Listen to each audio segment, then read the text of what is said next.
Hello, welcome to today's video log for Sunday the 19th day of May 2013. Have decided not to do a charts video today, but I'm going to explain everything that's going on, and there will be a link to the hourly FINVIZ chart. If you have some sort of other platform like investing.com, it will work also. I want to look at, of course, the last 4 days anyway of last week, Tuesday to Friday. Now on Wednesday, what I said was that it was holding below the 23 level all morning and all afternoon. And that was the key level amongst Fibonacci support that I was looking at, was basically 23. And because it did that, it seemed obvious that the probability odds, or that of the chances, were high that you would have at least a test of 22. Furthermore, the probability odds and chances were high that support would be none to little and that you would break down below support and then, of course, test new areas. Well, what occurred, and you can take a look at the charts with the link below, is hours after I make the video, it came down and it bottomed barely above the last month's low of 2201. This one was like 2208, 2209 area. And it happened when the majority of North Americans were sleeping at around 4 a.m. Eastern time. Now it had a bounce. The bounce was from the low 22s to the high 22s. That's about a 3% move, so that says the test passed. The $22 test had passed. Now, the correction or the rally had failed, because what I do is I take the low of 22, I take the high, it's got to hold 61.8% of it. Well, on Friday, it comes down and it's retesting and closing the end of the day right at the low 22 levels. So, with that being said, it's looking probable.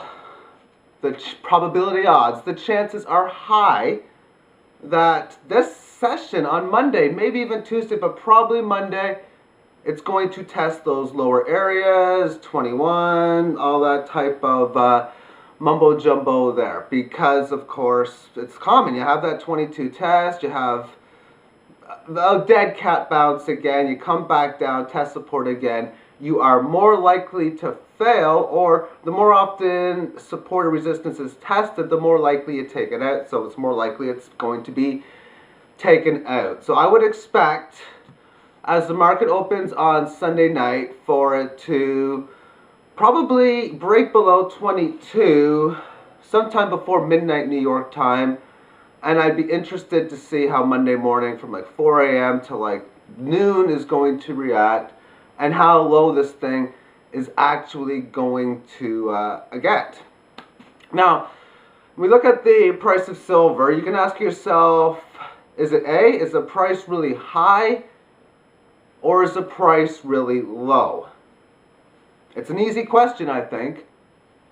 And as it gets lower to new levels, there's going to be a group of people, myself included, that's seen that original smackdown over a month ago breaking below 26, down to 22, yet that wasn't the retracement I was looking for. My upper range has been the high 20s, low 20s as my upper range for, okay, it's definitely now time to say it's been down so much. Let's do what I call the vulture buying. You wait for some sort of asset class to get destroyed so badly that whether it's a good market or not, it's still going to have a significant gain. And of course, I do consider it to be that of a good market, because we're talking about a particular asset class that's on the periodic table of elements that has multiple uses with growing uses, priced in a idea, an invention. The idea of trade, the idea of debt.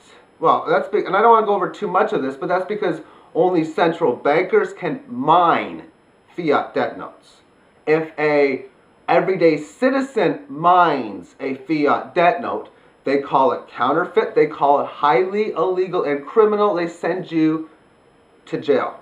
As I think it was the creature from Jekyll Island pointed out, they were counting or talking about this economic model system of their currency to be legalized theft. And if enough people could understand how badly they were being stolen from, the outrage that the masses would portray, you'd think would be really high. But that's the risk in silver. That's the biggest risk, I think, is that the masses eventually will never get it. And well, what's the result going to be?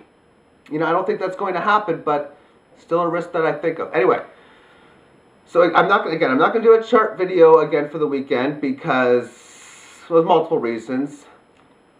But expect, as a high probability odds shot, maybe even as high as 75%, that a significant break of 22 will occur on the opening day session, which of course will be tonight and into Monday morning. Thank you for tuning in and have yourself a great week. Bye-bye.